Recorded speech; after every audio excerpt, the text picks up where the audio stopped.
Okay, welcome to another class, another session with the way Edge Consult, and we'll be looking at the English consonant sounds.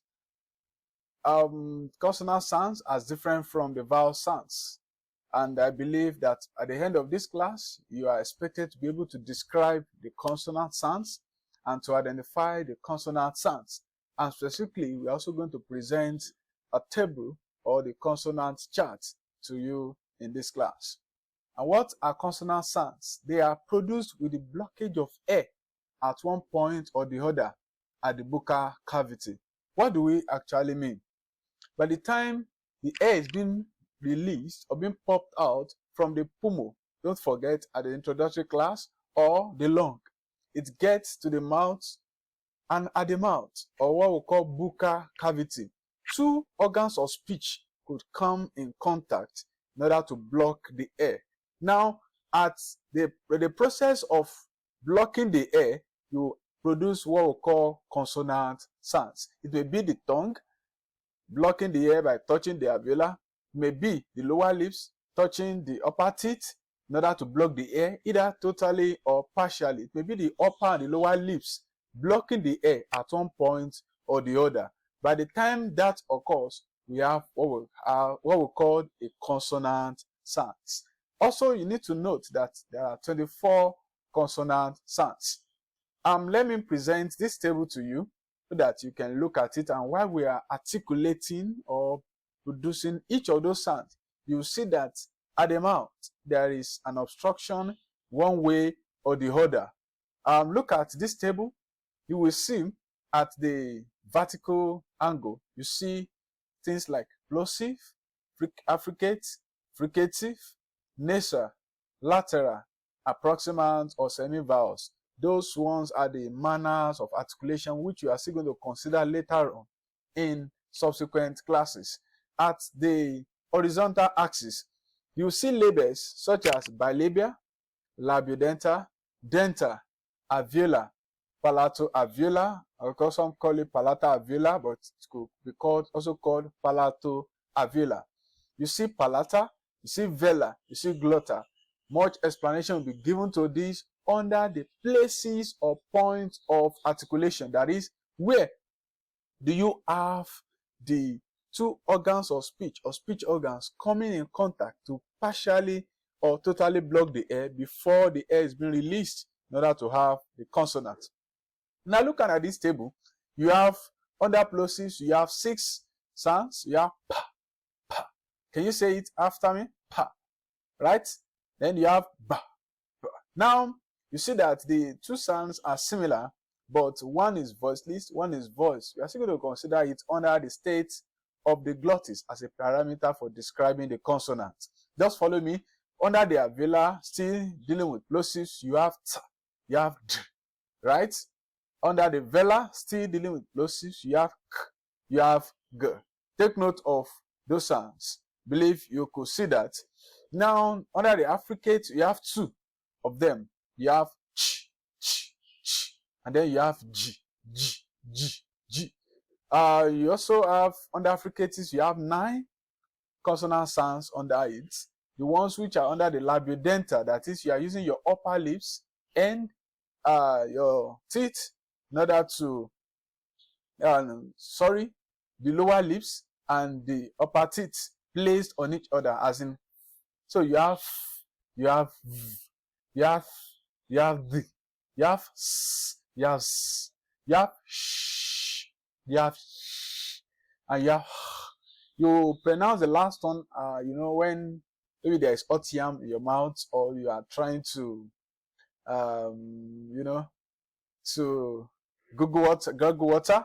So the sound you produce, so you have called that one a glottal sound. Still on the affricative, much time will be given to each of them as progress. Then you have under nasal. I believe you could see that the nasal sounds. You have the you have the So your tongue is touching your alveolar. That's why you call it alveolar. Then you have as in sing. So much explanation will still be given under that later on. Under the lateral, you have just one sound, which is under the alveolar too. So you have the l, l, l. Then the last three, you have w, w, as in water, as in when, right? As in why. So that is the first sound under the approximant. They are called approximant because they behave like vowels. And r, r. You have r under the alveolar. That is like rose, like rice, like red. Then you have the y. That one is called a palatal approximant sounds. You observe that the sounds in the consonant chart, they have at least two obvious names given to them. One arranged vertically, the other one arranged horizontally. Now, and you see that some occur in pairs, while some occur as single sounds. Now, this is how to label each of those sounds, which you are still going to consider as you progress in the class. Now, look at the first pair in front of plosives. You see that you have bilabial on top at the horizontal axis, then you have plosive at the vertical axis. Now, those ones that are called in pairs, the ones at the left will be voiceless, while the ones at the right will be voiced. So, in labeling the first pairs, so you can now say pa as in paper, or as in pen. That first sound, you can now call it voiceless, bilabial, plosive. Are we together? Voiceless, bilabial, plosive. You mention the state of the glottis, whether it is voiced or voiceless first, before you now mention the place of articulation, which is at the horizontal axis, and then the manner of articulation, which is at the vertical axis. Now, can you do that for the second one then? So the second part of the first pair will now be ba. That is voiced, bilabial, plosive. Are we following? Now look at the second one. The second pair under alveolar plosive. Now you have ts, you have d, as in ten and then. The difference there.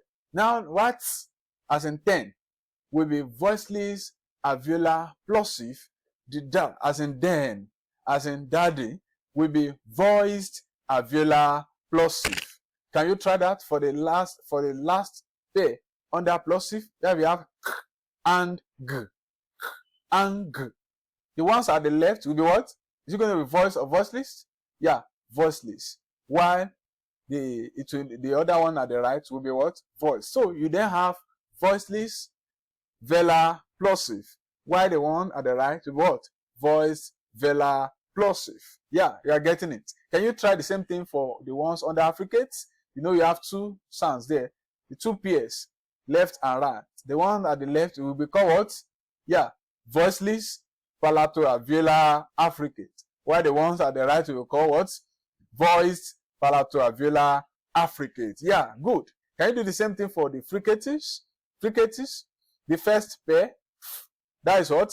Voiceless, right? Voiceless, labiodental, fricative. While the one at the right will be what? Voiced, labiodental, fricative. Yeah, you're getting it? Now the second pairs will be what? Voiceless, voiceless. Are you following this one? Voiceless, dental, fricative. That's one that looks like theta. The one that looks like alpha. The one at the right will be what?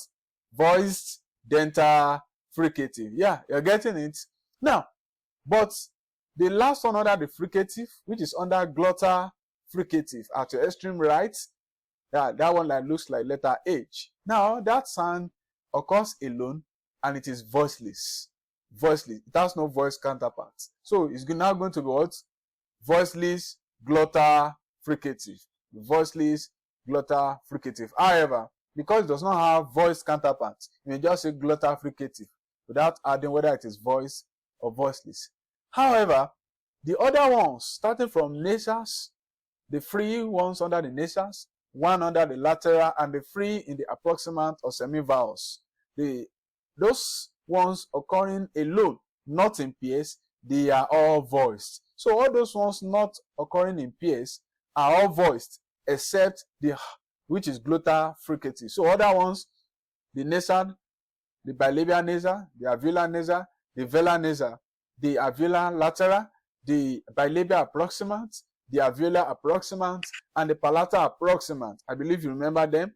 as we have been outlining from the top, they are all voiced. So you could either say they are voiced before you now mention their points or places of articulation before their manners of articulation. But in order to avoid redundancies, since they don't have voiceless counterparts, you can just mention their places of articulation and then their manner of articulation. For instance, the L as in love, as in lie. So will be called what? Alveolar lateral. Will be correct. And you could also be correct by saying voiced alveolar lateral. These are the sounds that we'll be dealing with under the consonant sounds. In this class, we looked at the description of the consonant sounds. I've been able to identify these sounds from the chart, or what we call the table. And in the subsequent classes, we are going to be looking at different aspects of the consonant sounds. For this, I say thank you and God bless you.